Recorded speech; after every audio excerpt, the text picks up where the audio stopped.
Hey Guardians, it's Godcork here. Thank you again for joining me today as we talk about the Vault of Glass raid. What are raids? It's a 6-minute activity where we go on adventures, doing mechanics, killing bosses, and getting some sweet loot. Alrighty then, with the introduction of LightFall, it is time to do an updated raid guide. Most raid guides I look at are from 2021 and feel outdated, just like not hitting the like and subscribe button. I have heard people that like and subscribe have an increased chance of getting raid exotics. All jokes aside, I have created an updated raid guide based on my over 20 clears of the raid, but before we get started, I would like to thank my clan's stellar force, without which this wouldn't be possible. The very first raid created by Bungie was called the Glasser Fog, and it dropped in Destiny 1 in 2014, and they reimagined it for Destiny 2 in 2021. Before we start talking about the raid, let's get some suggested weapons and mods. We're going to want to have something like Xenophage, Arbalist, Thunderlord, and Typanzer rockets. The enemies attack with every damage type, but with most Vex theme content, Void and Solar Resist is your friend. More so Void after the second encounter. The raid starts in Waking Ruins for the opening encounter of the Spire. It is suggested to have Void Resist and weapons for clearing ads close and far away from you like Xenophage, Witherhorde, Trinity Ghoul, and others. I like running Stasis. There will be Hobgoblins, Goblins, Cyclopes, and Minotaurs. The team will need to open the door in the back of the encounter. But how is this done? By splitting the team up into 3 teams. Each team needs to stand on a plate. There is a plate on the left, in the middle, and on the right. You'll need to stand on each plate to activate them. In doing so, we'll start building a spire. Once activated, you do not have to stand on them again unless deactivated. If deactivated, simply kill the Vex and stand on the plate again. Once the spire is fully formed, it will shoot a laser at the door and open the door. Be sure to collect the loot at the door.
There's a secret chest that by following a hidden path and doing some light platforming, you will find with ease.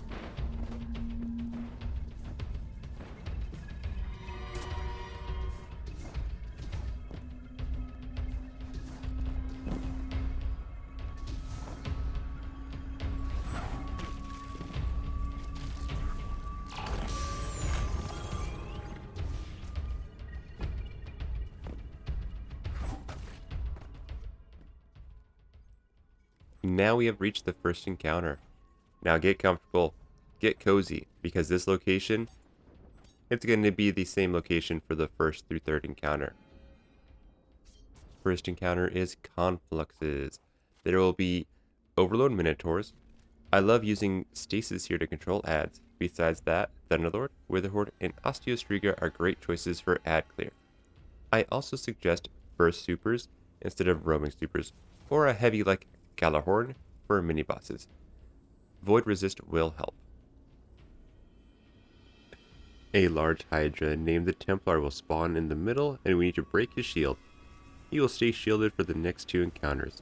To start this process, we need to defend the Confluxes from the sacrificing Vex, and once again split into 3 teams. Confluxes are pillars, and we will need to defend a pillar in the middle, a pillar on the left, and a pillar on the right. All 3 will not spawn at once. They will come in phases. Phases end when the Templar summons its legions.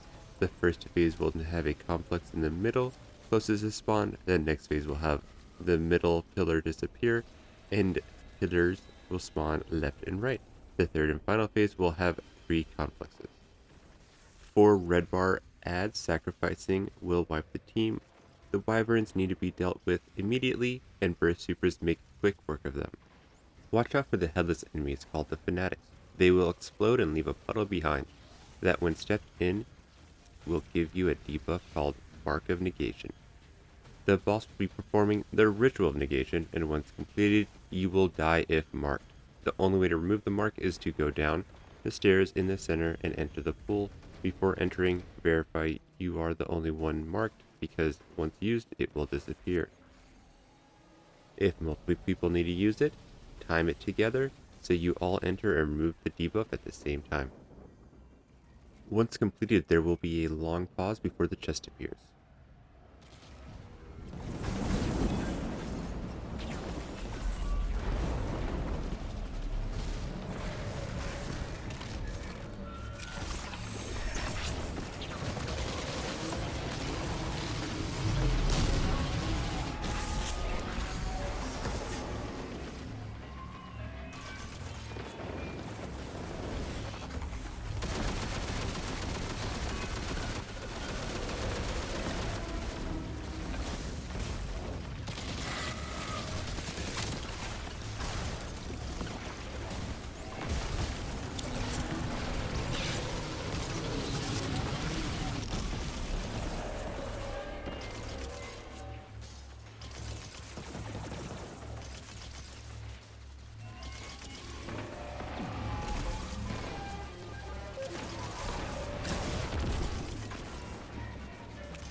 The second encounter is oracles. There won't be champions this time around. Xenophage is great here, and I once again use stasis. There will be sniper hobgoblins, and solar or sniper resist can help with survivability. The main focus this round is destroying oracles and clearing ads. This will be a 5-round encounter where oracles will spawn in, and we need to destroy them in order. The first round will have 3 oracles, and each round will add 1 additional oracle. There are 7 different spawn points for the oracles. One person needs to watch 2 oracles. I have them stand in the middle, watching the front middle oracle and front right oracle spawn locations. The locations are as follows. We have L1. L1 is going to be on the little stair platform to the left of when you enter the encounter. L2 is going to be where the left conflict was. L3 is going to be close to the boss. It's going to be hidden from where your viewpoint is when you enter. Then we have middle, which you can see if you're standing on the stairs when you enter. R1, which is right before you go up the stairs to the right. R2, which is where the right complex was roughly. R3, which would be kind of mirroring the L3 behind a wall closest to boss on the right side. The Xenophage or shotguns make quick work of the oracles. You have 2 chances to see the order of the oracles. When you know which oracle is yours, you'll call out the number that coincides with it. So if you're the first oracle, you say first, second oracle, second, and so on. And when you destroy the oracles, you repeat the process of saying first after destroying it. If you don't hear the call out, you can also look at the left side of your screen and you'll see the notification of which oracle has been destroyed. It won't tell you the number that's tied to it, but if you're paying attention, it'll give you a general idea of the order. If the order is messed up, as in the wrong oracle is shot, or if the oracles are not shot or destroyed quick enough, everyone will be marked by negation. You'll need to use the pool to remove the debuff. Everyone will stand next to the pool and try to enter at the same time to be cleansed. The boss has still been doing the ritual of negation, so getting the debuff and cleansing is important. Once completed, a chest will spawn in the middle and a relic will spawn where the pool was.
The third encounter is Templar, and it is similar to the previous encounters. The main difference is this will be a damage encounter. Weapons to use are Taipans or rockets, or slug shotguns or snipers, or Thunderlord, or Leviathan's Breath, or Merciless and Cloud Strike. The list goes on and on. Pretty much, if it does deeps, use it. Void Resist once again is your friend. This will be the encounter where you take down the Templar shield and damage him. But how does one take down this shield, you might ask? That is where the relic comes in. The relic that is in the pit is called the Aegis Relic, and its super can break the Templar shield. The player using the relic can punch, slam, and ground pound using their melee abilities and shooting buttons that you have mapped. You can also put up a shield with your grenade button. If you drop the relic for too long, it will disappear and wipe the team. Please keep this in mind, because the relic will return in future encounters, and this wipe mechanic will be present still. Okay, this is how the encounter goes. 3 oracles will spawn in, and once again you have 2 chances to see their order and kill them in that order. If you mess up, you have to go to the pool in the pit and remove the marked by negation debuff or die. Please remember that you want to go in at the same time so that everyone can be cleansed of the debuff. Once completed, the relic holder should be able to super the Templar. Once the Templar shield is down, it will create a teleportation rings, large red circles with a bright beam of light shooting into the sky, and someone will need to stand in them to prevent the teleportation. If I am relic holder, I go to where the L1 oracle was, and I stand on the small platform scanning the room for the ring. The light attack melee can allow you to fly around the room quickly to find the circles. Before the relic holder supers a Templar, everyone should get into position for DPS. The majority of players use the right area closest to spawn for DPS, but on the left upper side, close to the boss, is a great spot if using close range damage. A cheese for getting to damage is for everyone to jump off the map besides the relic holder. The relic holder will hold the relic in the pit and get marked by negation and walk through the pool. Everyone else will self-res and get into position. It is a quick and easy way to avoid chasing down the oracles, at least for the first part. If you take too long, you will have to chase down oracles later on. During damage phase, the boss will continue to try to teleport until it does teleport or is destroyed. It will also pick someone at random to detain. This is a giant bubble that other teammates will have to shoot them free. One in the bubble, you cannot shoot or move. If the relic holder is caught, either have someone chase the ring down or assume the Templar will teleport. You could try shooting the relic bubble and hope that he gets there on time, but just assume that you're going to miss it. The oracles are on a timer and will spawn in even during damage, and the longer the damage phase, the more enemies that will spawn, and the stronger they will be.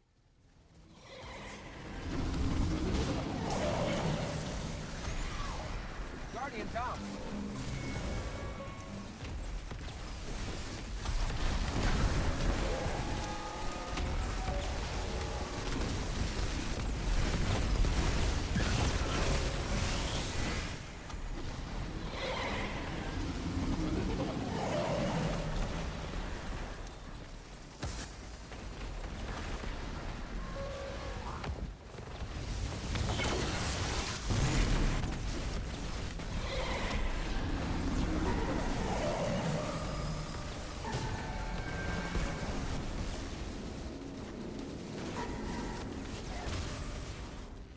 Once completed, a door will open in the back. You may also take a hidden left path, but this is only used for collectibles.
Once you've taken either path, you'll reach a labyrinth. The labyrinth will have Gorgons, which are large yellow bar harpies that if they see you, they wipe the team.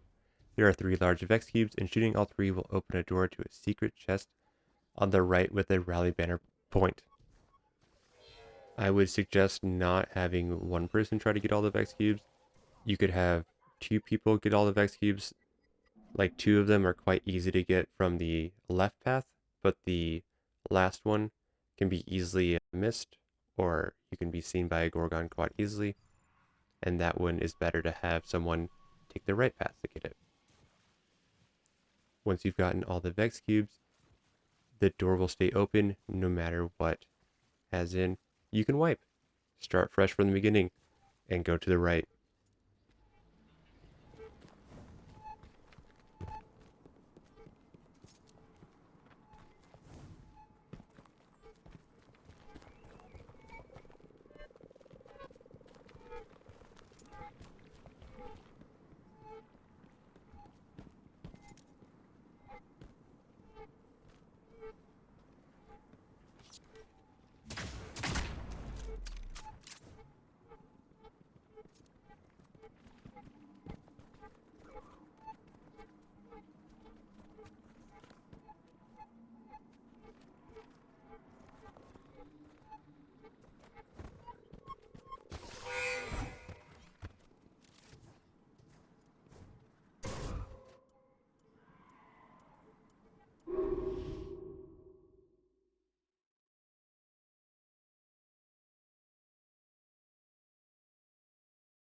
Once you enter the room, there's going to be a chest and there's going to be a raid banner point. At this point, if you wanted to kill Gorgons, you can change your weapons, rally, and attempt to kill them. You can keep doing this over and over again after you wipe. Like I've said before, Wardcliff Coil will do quick work of them. If you're trying to get the Triumph to kill multiple Gorgons in a short period of time, Wardcliff Coil, Tether, it'll be really quick if everyone's got Wardcliff Coil. Once again, Wardcliff Coil. Okay, if you're just trying to get through this, take the left path. The left path, you could go either on top of the rocks, or the other method, which is called the Chad route, which seems like you should be seen, but if you pretty much stay on this side of the wall, you could run through, not be seen, get through it.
Once you're through the Gorgon maze, you will have reached a jumping puzzle. This jumping puzzle has multiple paths that you can take. There are disappearing platforms, and you can just either take the disappearing platforms, jump across, or my personal preference is go to the far right bottom platform, pull out a sword, jump across, swing the sword, make it to the end. If you're on a hunter, Egret's sword is your best friend. If you're on a warlock or titan, you should be able to make it without the sword.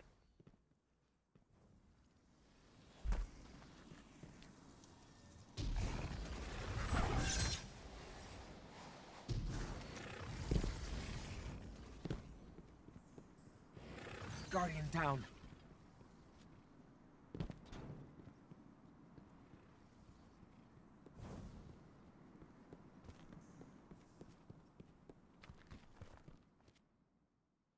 Once you are no longer on the edge of a cliff and you have reached a long hallway, before entering that long hallway, to the left of it, there is a secret chest. You just need to jump on a couple of platforms and you'll get it.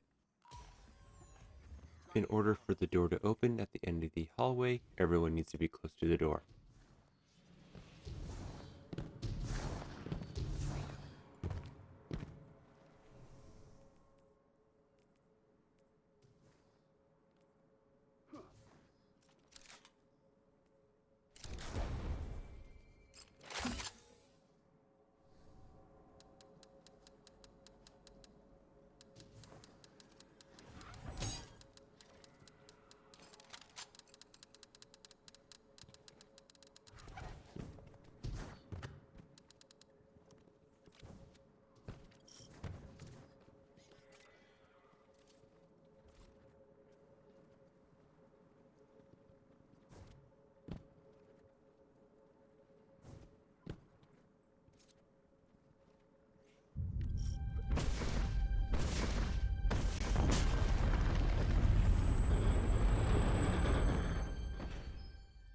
Welcome to the fourth encounter. This is the second to last encounter, and you will be in this area for the next two encounters. There will be overloads, and Thunderlord being able to deal with overloads is probably your best bet. I'll normally run Stasis with a submachine gun, something for overloads, and then something that can do good burst damage for mini bosses. The fourth encounter combines the mechanics from the opening encounter with the first encounter and the third encounter. There are two sync plates that once activated only the Overload champion can retake, just like the Minotaur in the opening encounter. Two portals that players will need to pass through. The left portal is called Mars, and the right portal is called Venus. Within each portal, there is a conflux. Just like the first encounter, the confluxes need to be defended. Just like the third encounter, the relic returns, and there will be shielded enemies. These are named Praetorians, and only the relic holder can break their shields. You'll need to kill the gatekeeper to be able to activate the plates and open the portal, and once dead, it will drop the Aegis relic. Once again, if you drop the relic for too long, it will disappear and wipe the team. There is a debuff called Teleport Destabilize that is applied to relic holders after entering a portal, and it will prevent them from using a portal for 45 seconds. This debuff forces players to have to exchange their relic with another player. The team will need to split into two teams, a team of two, which will be the home team. Each home team member will take a plate and defend against the Vex and prevent overloads from taking the plate. They will also kill a gatekeeper that will spawn in the middle and shut off the portals. The other team is a relic team. One person will pick up the relic, one person will enter Mars' portal, and another will enter Venus' portal. The final team member will be floating outside. Once the members are inside, they will defend the complexes, and when the shielded Praetorian spawns, they will call it out. The relic holder will come into the portal that was called and break the shield and drop the relic. Note: you'll either have a Praetorian or an unshielded Wyvern. Both can be frozen or blinded, and if necessary, pushed off the map to be killed. The original relic holder will become that portal's new defender. The first player in the portal will take the relic outside the portal and give the relic to the floating team member. And that member will take it into the other portal and break the Praetorian shield afterward, dropping the relic and becoming the new portal's defender. Repeat this until 6 Praetorians are defeated. Once 3 Praetorians have died inside each portal, a prompt will appear that a complex has spawned outside. Everyone will need to head to the complex to defend it against the waves of enemies. The relic holder will have to break the Praetorian shield. Once completed, the complex will disappear and a chest will appear.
Welcome to the final encounter.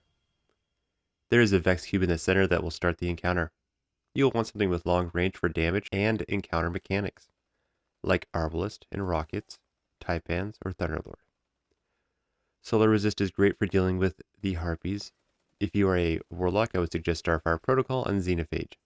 Titans can use Heart of Innermost Light or Crest of the Falling Star with Pulse Nades and Thunder Crash, or Fusion Nades with Ashen Wake. Hunters can choose between Fusion Nades with Blade Barrage, Vortex Nades with Tether, or Pulse Nades with Gathering Storms. The best damage here is super and ability spam. This encounter is similar to last encounter with a damage phase, oracles, and some other complexities. The best way of explaining this encounter is by going through the process of the encounter. You will start the encounter, and Atheon will spawn under the crystal arches. You will clear out the harpies. Note, leave one harpy alive left and right that are flying in the sky. It will prevent more harpies from spawning in. After some time, Atheon will lift his hand up and 3 players will be teleported randomly. They will be in front of a relic and they will be in either Mars or Venus. To avoid being teleported, you could do what we did on third encounter, which is have those people walk off the edge, don't res themselves, don't have someone else res them, and self-res after the teleportation mechanic. Those that were teleported will be portal team. One will need to pick up the relic, and the team will need to kill the gatekeeper. The team will also need to move to the opposite side from where they were teleported. It will be fairly safe, and they should be far enough from ads to not get hit or barely get hit. The relic holder will need to use their shield ability to cleanse their teammates of the marked by the void debuff, which will prevent them from being blind.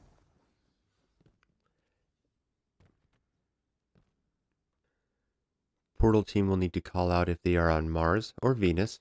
If the relic is dropped, it will need to be picked up before it disappears and wipes the team. Alright, let's get back to the non-teleported team, which is the home team. They will need to have one member jump on a sync plate that was called.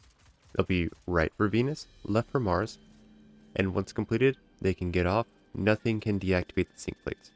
There are supplicants, which are exploding harpies, and you don't want to be close to them. Oracles will spawn in the sky. There are 6 possible locations, but only 3 will appear. Like before, you will have 2 chances to see the order. A home team member will call out the oracles to the portal team. There are many different callouts, but I prefer front left, front mid, front right, back left, back mid, back right. My preferred vantage point is on the wall above and to the right of spawn. There are 3 waves of oracles, and once the final wave is called, the home team will get into DPS position. Most people place themselves between Atheon and the portal that the portal team will be leaving from. They will start damaging the boss as soon as the buff times vengeance starts. Alright, back to the portal team. If they have destroyed 3 waves of oracles in the correct order, they are safe to leave through the portal with the relic. The best thing for killing oracles is xenophage, but I use snipers or my linear if I don't have xenophage. Once you leave the portal, the relic holder should have their shield up to cleanse their teammates one last time before damage. The portal team will join the home team for damage. A teammate will be marked by detainment and will want to move to Atheon's feet. If they do not move, everyone close to them will be detained, and the only method to break the detainment is for a free teammate to shoot the bubble. The relic holder will want to use the relic super for damage. The relic's shield protects against damage. The relic holder can drop the relic if they have a better weapon or build for damage, but the relic will need to be repicked up before it disappears and wipes the team. Once time's vengeance runs out, you start a whole new phase and you will repeat the process of being teleported and reaching the damage phase. You have 3 attempts until the boss is enraged. Note, during the damage phase, you'll have an increased uptime of all abilities. This includes supers, grenades, melees. So take advantage of those supers and grenades to get off damage. Once time's vengeance runs out, you start a whole new phase and you will repeat the process of being teleported and reaching the damage phase. You will have 3 attempts until the boss is enraged.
Once the boss is defeated, a chest will appear on top of the stairs. You can buy weapons, but currently the weapons are not craftable.